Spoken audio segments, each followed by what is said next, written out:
Welcome back, ladies and gentlemen, to a very full screen. It's been a couple of days since I did my last video. Sorry about that. It's just been busy. Just busy. Anyways, without further ado, we're gonna take a look at the SU-152, the Russian Tier 7 tank destroyer, and I've lined up a bunch of them here, just so we can take a look and compare some things. Now, the problem with this tank destroyer is it doesn't really compare to anything.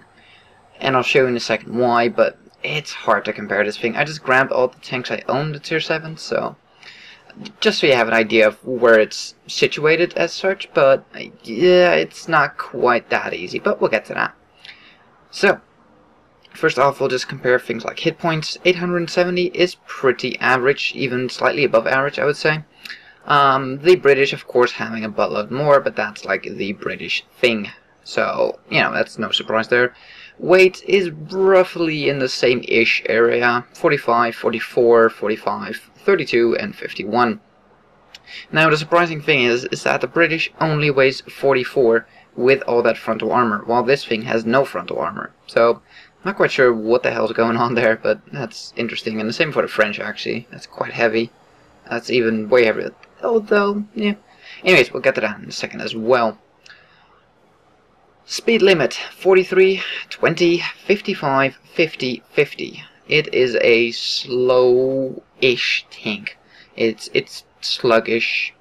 Acceleration is not great. This is not the final engine, by the way. But, yeah. It's not fast. It's not, you know, slow, but it's definitely one of the slower ones. Even though you have that top speed, it takes quite a while to get to that top speed. So, yeah. Traverse speed of 20, I think this stat is with the stock track, though, so it might be about 22, which is, yeah, even, you know, even if it gets up to 22, that's only just as good as the 87. Yeah, it's not great. So, that's pretty poor. Traverse speed of 20, pretty poor as well. So, yeah. Actually, excuse me, that's what I was just talking about. But I'm already screwing up. I need more coffee. The only thing that can make this any better is if the phone were to go off right now. Wow, it didn't. Sorry. Anyways, hull armor. This is where things get sort of interesting. It has 75 frontal armor, hull armor, blah, 60 side, 60 rear. Now, if we compare that to the... What? Go away! I'm making friggin' advertisements while I'm recording videos. Shoo! Friggin' wargaming. That's new, by the way. That's annoying as hell.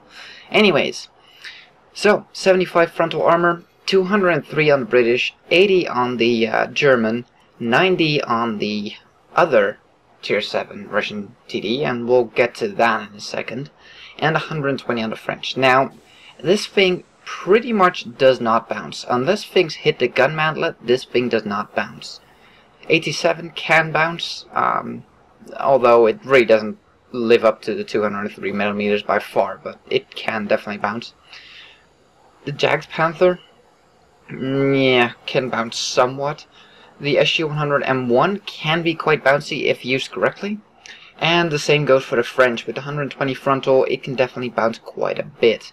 So survivability-wise, this one has to be at the bottom end of the spectrum. It's neither fast nor does it have armor. So that's kind of a big problem with this tank. Now, let's skip the gun.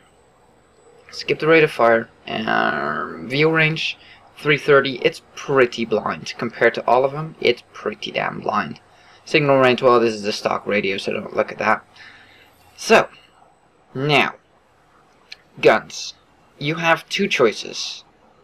The stock gun, which is 152mm, or the final 122mm. We'll get back to that in a second. I have made a video where I explain these two guns, and I'll put a link in the description. I'm not going to go into it too far right now in this review. I'll quickly go over it, but if you want to get the details of it, you have to go to the other video. So, let's compare the... let's leave this one out for now. You really can't compare a derp gun. So let's take a look at the 122mm.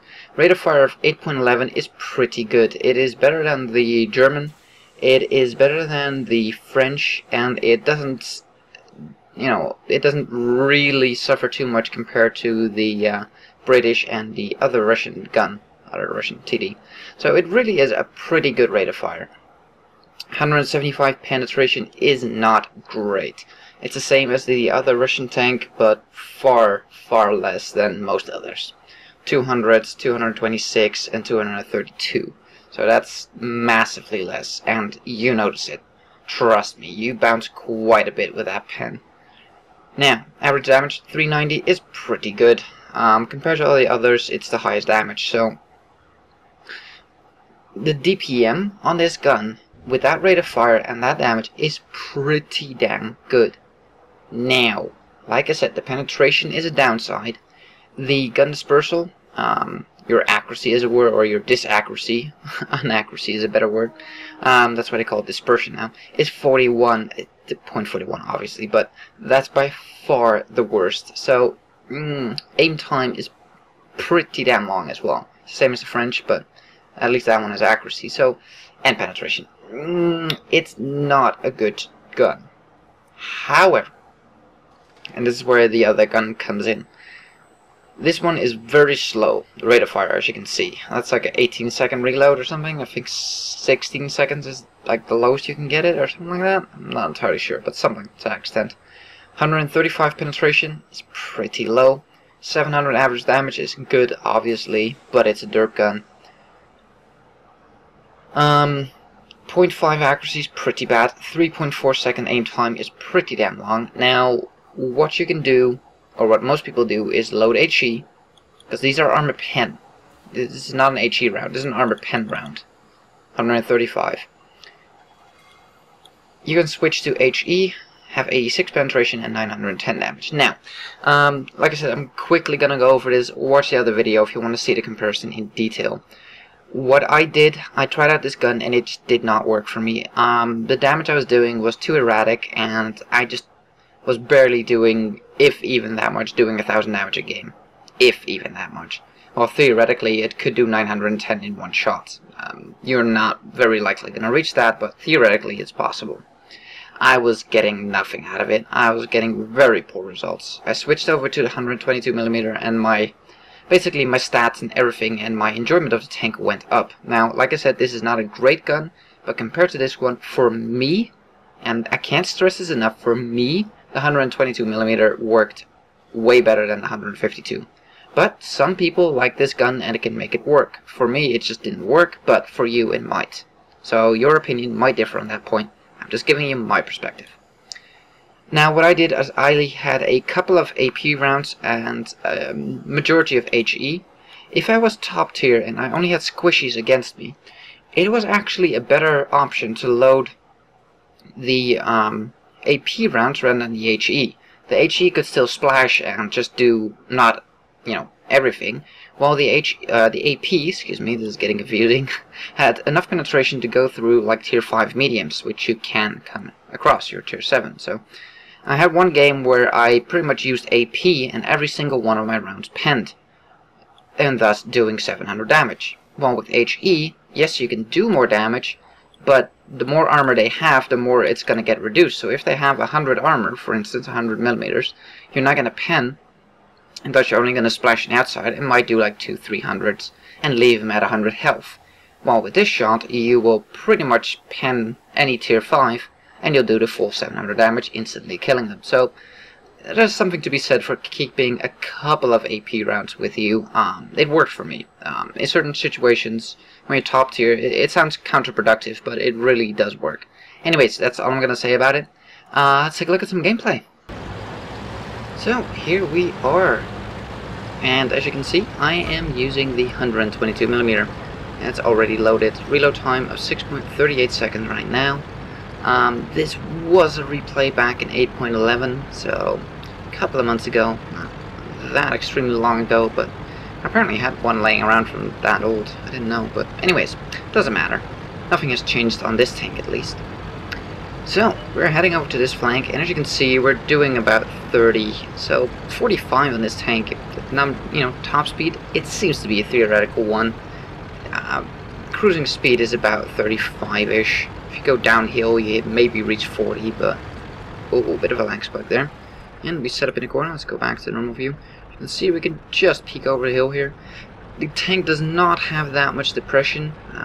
It's not horrifically bad, but it's definitely not great depression with this gun. As you can see, I have a couple of HE rounds, but mostly is AP because HE is pretty useless on this gun.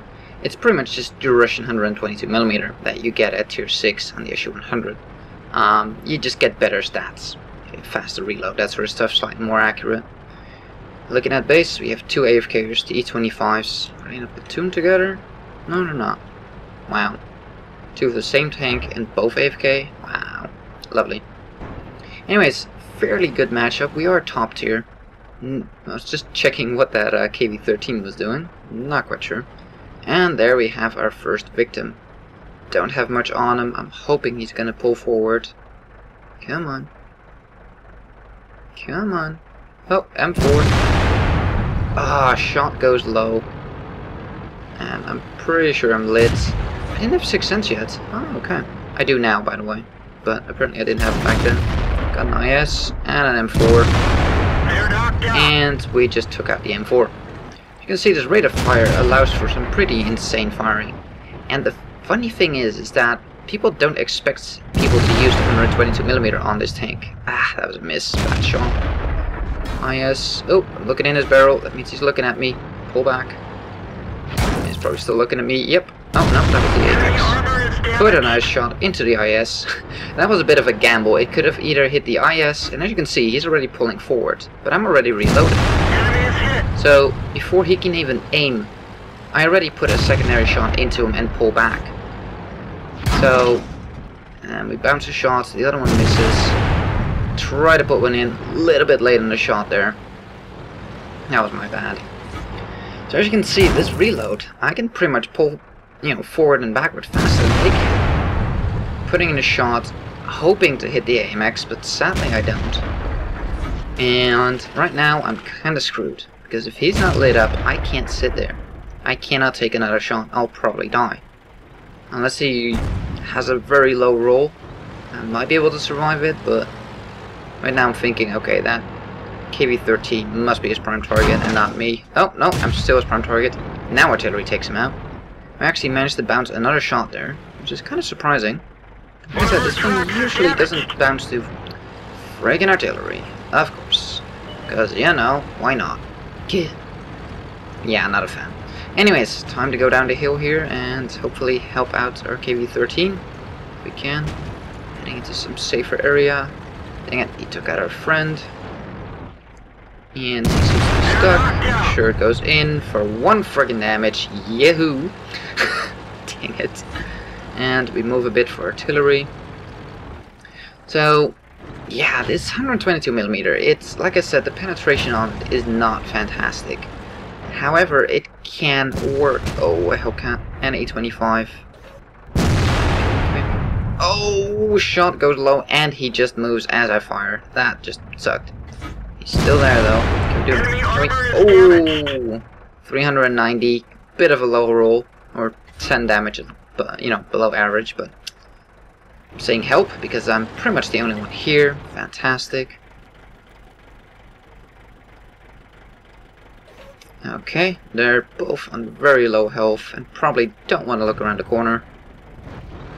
Putting shots into my friend on the bridge there, so I'm deciding, crap.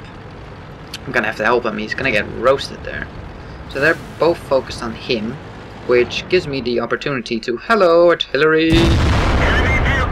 Finish him off, pull back before the IS can shoot me. And we're already reloaded. Now, if I had the 152mm gun, I would have not been able to do this, and I don't think I would have done any better in this game. The only reason I did what I did so far is because of that reload. I could peek out every time and just shoot him again. And that's the thing with the 122mm, people don't expect you to have that reload. And you can surprise people with it, which is funny. Now, I know there's a bloody tank here. What the hell? Seriously? Where is he? I call shenanigans. There he is. And we finish him off. There's only 2 tanks remaining. I think we need to go hunt them. So T-29, right around there. and I'm debating which way to go. Yeah, I think I'll continue here. The other tank has not been spotted yet, so I'm not sure if he's AFK or he doesn't have any kills to his name, so there's a possibility he's AFK. Speeds up a little bit. So yeah, this tank, I personally, like I said, prefer the 122mm, but it's entirely up to you. If you like the 152 more, all the power to you, and go for it. One thing I'll have to say though is you have to research these guns on the next tank anyways. So even if you don't want to use them, it might still be a good idea to research them, just to save you that grind on a tier 8 tank. Excuse me. Where is he? There he is, and he's AFK. Oh yes. And we finish him off. Let's take a look at the stats. So that's pretty much the SU-152 for you. You have the choice between two guns, and the playstyle is pretty different between the two. One of them is derp, and you're gonna have to derp people in the face because the accuracy is pretty poor, and long range it just doesn't work.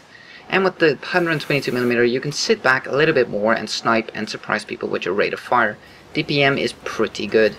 You got 1100, almost 1200 base experience for that game, killed 5 people and did 3200 damage. As you can see, the 122mm just works. For me it does. For you it might not. All up to you. This tank overall, I would say it's a pretty mediocre tank. It's functional, it works. I'm not blown away by it, and it's not a keeper. In fact, I've already sold it in favor of the SU-101 because I just like that little thing and I recently rebought it. But that's beside the point. Anyways, this tank, yeah, I didn't really like it. It's okay, I got through it relatively okay, but it's just, yeah. I almost forgot. Figured might as well show my stats. I finished the grind in 120 games, had a 58% win rate, so I did okay in it. Average experience, yeah, okay. Like I said, I was not blown away by this tank. It's okay, and that's about the best I can say about it. The derp gun has its moments where it can be really funny, but those are few and far apart, so, yeah. Like I said, 58% win rate, 40% survival rate, which is slightly above average for me, so that's not too bad. Hit rate of 66% is not great. My damage ratio, 1.7, is pretty good. Destruction ratio, 1.78, is pretty good. Armor use, as you can see, it's not really all that great. Experience, like I said, is not great. Damage cost to enemy vehicles, this is still semi-low. I've been doing better in it. I would say that my average is more around 1300 nowadays, but it's because of the 152mm derp gun that just did not work for me, and I hardly ever get over 1000 damage in the game. So, yeah, that's why that is still semi-low. Spotted is pretty low, and destroyed is not great. Like I said, it's a pretty mediocre tank in the end. Maximum experience was 1500, close to 1600, that's not bad at all. Maximum damage is 4.4k, again, not bad. I never got a top gun in it though. So, you can take a look at this. Haven't played it recently, so I don't have a mark of excellence. Actually, I did like 2 games maybe when this was introduced after that, or a couple, handful at best. So yeah. Nothing special here. You got a kamikaze in it, okay, awesome. Got an invader. Okay. Anyways, so yeah, that was the stats for this thing. Overall, it's an okay tank. It functions. It's just not woohoo.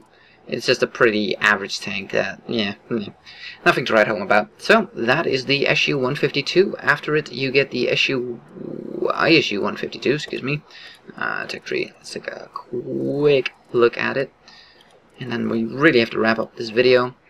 Like I said, choice between the SU-152 and the SU-100M I've already made a video on, so if you want to figure out which one you want, that's what you can take a look at. And I've made a video on this gun. I'll put both videos in the description down below. ISU-152, massive derp gun, the BL-10.